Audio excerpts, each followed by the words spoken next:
আসসালামু আলাইকুম রহমতুল্লাহি ওয়া বারাকাতুহু। সালাম রহমতুল্লাহ বরকাত। জি, বলেন। সম্মানিত শাইখ, আমি বাংলাদেশ থেকে বলছি। প্রশ্ন হলো যে বল। মসজিদে সাধারণত মানে অনেক সময় এমন সময় যায় যে জামাত শুরু হতে আর 1 আর 2 মিনিট বাকি।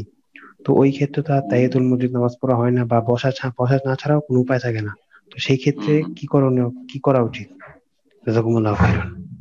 এক এক মিনিট আছে, যদি দেখেন যে মসজিদে এখনো জামাত শুরু হয়নি, তাহলে আপনার দাঁড়িয়ে অপেক্ষা করার প্রয়োজন নেই, আর বসবেনও না। কারণ বসতে নিষেধ আছে। সুন্নাতে মুআক্কাদা হচ্ছে তাহিয়াতুল মসজিদ, আপনি তাহিয়াতুল মসজিদ শুরু করে দেন। যদি এক রাকাত পড়ে আপনি দ্বিতীয় রাকাত চলে গেছেন, তাহলে সংক্ষেপে দ্বিতীয় রাকাতও শেষ করে নেন একামত হইতে হইতে, আর আপনার সূরা শুরু হইতে, যাতে করে সূরা ফাতিহা আপনি পড়ে নিতে পারেন। জি, রাকাত পেয়ে গেলে হইল। আর যদি দেখেন যে প্রথম রাকাতে এখন আছি আমি, রুকুতে অথবা সেজদাতে, আর একামত হয়ে গেল, তাহলে আপনি সেই সালাত ছেড়ে দেন।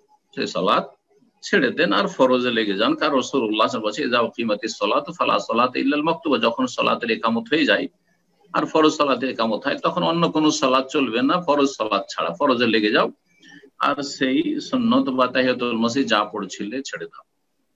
যদি দেখেন যে আমি যে গিয়ে পৌঁছেছি আর একামত হয়ে গেল, তাহলে অনেকে কিন্তু এটা খেয়াল করেন, আপনি ফরজ সালাতেই আপনি নিয়ত করেন যে এটি আমার ফরজ সালাত, এবং তার সাথে আমি তাহিয়াতুল মসজিদ মসজিদ সালামিরও নিয়ত করলাম। তাহিয়াতুল মসজিদের একবার মুস্তাকিল সেপারেট সালাত হইতে হবে, একবারে 2 রাকাত, এটা আবশ্যক নয়। এক গুলিতে কয়েক শিকার করা যেতে পারে।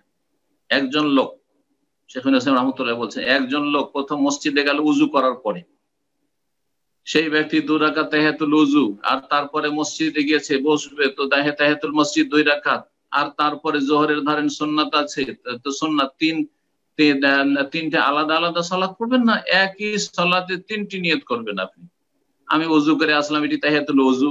আমি এখন মসজিদে এসেছি, প্রথম সালাত শুরু করেছি, এটি আমার তাহিয়াতুল মসজিদ। আর আমার সুন্নাতের রাতেবাও যেহেতু আছে, সুতরাং এটি হচ্ছে আমার সুন্নাতের রাতেবাও। কোনো অসুবিধা নেই, কোনো অসুবিধা নেই। তো যেই ব্যক্তি গেল মসজিদে আর সরাসরি গিয়ে দেখছে একামত হয়ে গেল, তার সেই ফরজটা ফরজ, এবং তার সাথে সেটি হচ্ছে তার মসজিদ সালামি। তাহিয়াতুল মসজিদ মানে মসজিদ সালামি।